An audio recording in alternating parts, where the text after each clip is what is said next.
Family જે મનમાં ઉથલ ફૂથલ હતી તો મેં ક્લિયર કરી નાખી. હવે આપણે છે ને આપણા ડેલી રૂટીનમાં આવી જઈએ. તો આજે મેં કરી હતી મારી સ્કિન કેર, તો બુટ્ટીને એવું બધું કાઢી કરી અને ફાઇનલી એક બિંદી તો લગાવવી પડે. બિંદી લગાવ્યા પછી જ આપણે કમ્પ્લીટ લાગીએ. મેરેજ પછી બિંદી તો લગાવવાની હો, હરું ભરું તો. અને પછી મગ બાફવા મૂકી દીધા. આજે સવારે નાસ્તો નહોતો કર્યો, પણ તનુ ભાભીની તબિયત હવે થોડી થોડી બરાબર છે, તો એના પેટમાં કાંઈ ટકતું નહોતું.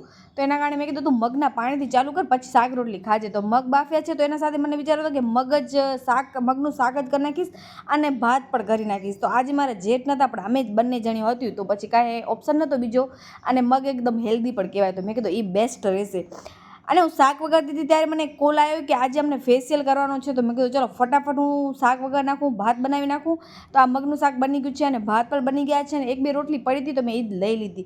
તનુ ભાભીને દિવ્યાંશ હજી જમ્યા નથી, પણ મને ઓર્ડર હતો એટલે મેં 1:30 વાગે રૂમમાં આવી, બારી બારણા બધો બંધ કરી નાખ્યો. અને એસીને મેં 10 મિનિટ માટે વધારે વહેલી ચાલુ કરી નાખું, જેના કારણે કાંઈ પ્રોબ્લેમ. હા, ફેશિયલ એવું બધું ત્યારે એસી કરતી નથી, પણ હવે છે તો મને એમ થાય કે ક્લાયન્ટને સારી એવી સર્વિસ આપીએ. અને અહીંયા હું રોતી બોતી કાંઈ નથી. ઓલી ક્લિપમાં તમને એમ લાગતું હશે કે હું રોતી હતી, પણ મારો માથો એટલો દુખતો હતો ને ત્યારે. અને આ પતિદેવ અસ્તર લગાવી રહ્યા છે બારીમાં, કેમ કે વરસાદના કારણે ફુગાઈ જશે. અહીંયા કારણે કંઈક બોલ બોલ કરતા હતા. મેં કીધું તમારો અવાજ નહીં આવે. લૂડોમાં અમે 3 જણા રમતા હતા, 3માંથી એક કોણ મિસિંગ છે ને તમે કમેન્ટમાં કહેજો. અને રાતના આવ્યો તો તુફાન, એટલો બધો નહીં પણ